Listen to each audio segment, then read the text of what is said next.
Okay, imagine this. You've got the keys to your apartment, right? You live there, you can lock the door, kick back on the couch. It feels like your space. But do you actually own it? It seems like a simple question, but legally, it's a really fascinating puzzle. And that puzzle is exactly what we're going to solve right here. We're breaking down two terms that people mix up all the time, but they mean totally different things: ownership and possession. Trust me, getting this straight is crucial for understanding your rights in so many situations. All right, let's dive into this. First up, we've got to tackle the first piece of the puzzle: possession. To put it simply, possession is all about physical control. It's the hands-on part of having something. So here's the formal definition. Possession is the right to physically hold a piece of property. But check out that last part: possibly for a limited time. That little phrase is a massive clue, isn't it? It tells you right away that possession isn't the whole story. So let's go back to our apartment. As the renter, you have possession.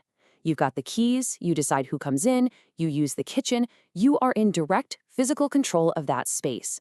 That, in a nutshell, is possession.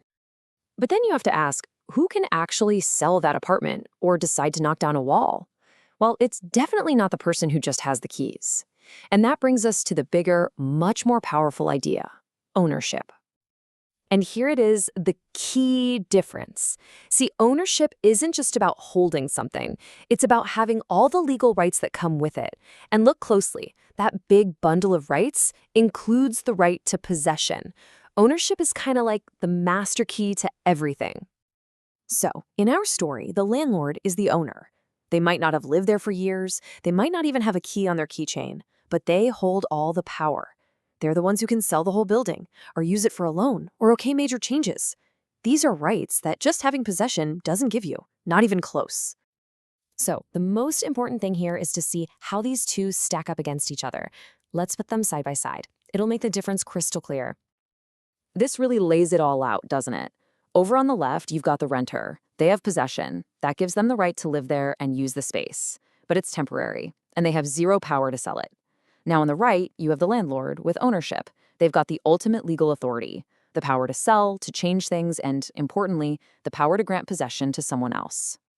Now you might be thinking, okay, that makes sense for my apartment, but this idea is absolutely everywhere.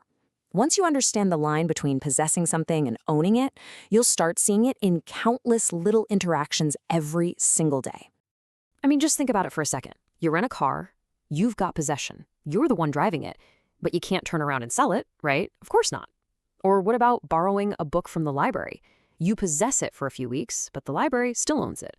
And that computer on your desk at work? Yep, you possess it to do your job, but the company has the true ownership. This one legal difference is literally the foundation of our entire rental and service economy. So, now that you've got this framework, let's end on a modern-day puzzle. When you click Buy Now on a movie or a song online, what are you actually getting? Are you becoming the owner with all those rights we talked about? Or are you just paying for possession, basically a license to access it?